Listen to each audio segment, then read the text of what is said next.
ಬೆಂಗಳೂರು ದಕ್ಷಿಣ ಜಿಲ್ಲೆಯ ತಾತ್ಕುಣಿ ತಾಲೂಕು ಬಳಿ ಘೋರ ಘಟನೆ ಒಂದು ನಡೆದಿದೆ. ಬೆಂಗಳೂರಿನಲ್ಲಿ BWSSP ನಿರ್ಲಕ್ಷ್ಯಕ್ಕೆ ಬಾಲಕ ಬಲಿಯಾಗಿರುವಂತಹ ಘಟನೆ. ನಿಜಕ್ಕೂ ಈ BWSSP ಅವರ ನಿರ್ಲಕ್ಷ್ಯಕ್ಕೆ ಹಿಡಿದಿರುವಂತಹ ಒಂದು ಕನ್ನಡಿ ಅಂದ್ರೂ ತಪ್ಪಾಗಲಿಕ್ಕಿಲ್ಲ. ಪೈಪ್ಲೈನ್ ಸಂಪ್ಗೆ ಬಿದ್ದು 14 ವರ್ಷದ ಪ್ರೀತಮ್ ಸಾವನ್ನಪ್ತಾನೆ. ಇದು ಬೆಂಗಳೂರು ದಕ್ಷಿಣ ತಾಲೂಕಿನ ತಾತ್ಕುಣಿ ಬಳಿ ನಡೆದಿರುವಂತಹ ದುರಂತ.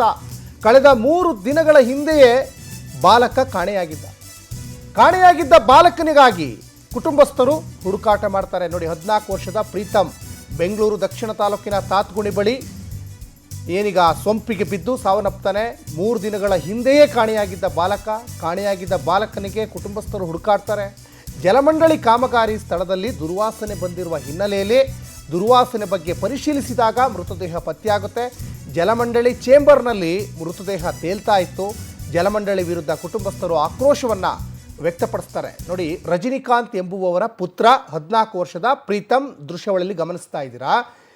ಈತ ಸೋಂಪೊಳಗಡೆ ಬಿದ್ದು ಸಾವನ್ನಪ್ತಾರೆ. 3 ದಿನಗಳಾದಮೇಲೆ ಮೃತದೇಹ ಅವ್ರಿಗೆ ಗೊತ್ತಾಗ್ತದೆ. ನೋಡಿ, ಚಾಮರಾಜನಗರದವರಾದಂತಹ ರಜನಿಕಾಂತ್ ತಾತ್ಗುಣಿಯಲ್ಲಿ ಬಾಡಿಗೆ ಮನೆಯಲ್ಲಿ ವಾಸ ಇರ್ತಾರೆ. 3 ದಿನಗಳ ಹಿಂದೆ ಕಾಣೆಯಾಗಿದ್ದ ಬಾಲಕ ಪ್ರೀತಮ್ ಕಗ್ಲಿಪುರ ಠಾಣೆಯಲ್ಲಿ ಮಿಸ್ಸಿಂಗ್ ಕೇಸ್ ಕೂಡ ದಾಖಲಾಗುತ್ತೆ.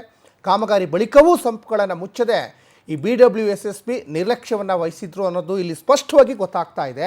ಈಗೇನೀಗ ಇತಿಹಾಸದ ಪುಟ ಸೇರಿದೆಯಲ್ಲ BBMP, ಅವ್ರದ್ದು ಇದೇ ರಗಳೆ. ರಸ್ತೆ ಗುಂಡಿಗಳನ್ನ ರೆಡಿ ಮಾಡ್ತಾ ಇರಲಿಲ್ಲ. ಈ BWSSP ಅವ್ರದ್ದು ಕೂಡ ಅದೇ ರಗಳೆ ಆಗಿದೆ. ಒಟ್ಟಿನಲ್ಲಿ ನೋಡಿ, 14 ವರ್ಷದ ಮಗನನ್ನು ಕಳ್ಕೊಂಡು ಈಗ ಪೋಷಕರು ಕಣ್ಣೀರು ಹಾಕ್ತಾ ಇದ್ದಾರೆ. ಈ ಬಗ್ಗೆ ಸಾಕಷ್ಟು ಡೀಟೇಲ್ಸನ್ನು ನಮ್ಮ ಪ್ರತಿನಿಧಿ ಸುಷ್ಮಿತಾ ಕೊಡ್ತಾ ಹೋಗ್ತಾರೆ. ಸುಷ್ಮಿತಾ, ಒಂದು ಕಡೆ ಈಗ BWSSP, BBMP, ಬೆಸ್ಕಾಮು ಇವ್ರದ್ದೆಲ್ಲ ಒಂಥರ ದೊಡ್ಡ ರಗಳೆ. ಈಗ ನಿರ್ಲಕ್ಷ್ಯಕ್ಕೆ ಸಾಕಷ್ಟು ಜನ ಬಲಿಯಾಗ್ತಾ ಇದ್ದಾರೆ. ಈಗ ನೋಡಿ, BWSSPಗೆ ಮತ್ತೊಬ್ಬ ಬಾಲಕ ಬಲಿಯಾಗಿದ್ದಾನೆ. ಏನಿದೆ ಇದ್ರ ಬಗ್ಗೆ ಹೆಚ್ಚಿನ ಡೀಟೇಲ್ಸ್? ಸಚಿನ್, ಜಲಮಂಡಲಿಯ ಕಾಮಗಾರಿಯ ಎಡವಟ್ಟಿನಿಂದ ಇವತ್ತು 14 ವರ್ಷದ ಬಾಲಕ ಮೃತಪಟ್ಟಿರುವಂತದ್ದು. ಅಂದ್ರೆ ಕಾಂಕ್ರೀಟ್ ಚೇಂಬರಿಗೆ ಈ ಒಂದು ಬಾಲಕ ಮೃತಪಟ್ಟಿದ್ದಾನೆ. ಈ ಒಂದು ಘಟನೆ ನಡೆದಿರುವಂತಹದ್ದು ಕನಕಪುರ ರಸ್ತೆಯಲ್ಲಿರುವಂತಹ ತಾತ್ಗುಣಿಯಲ್ಲಿ.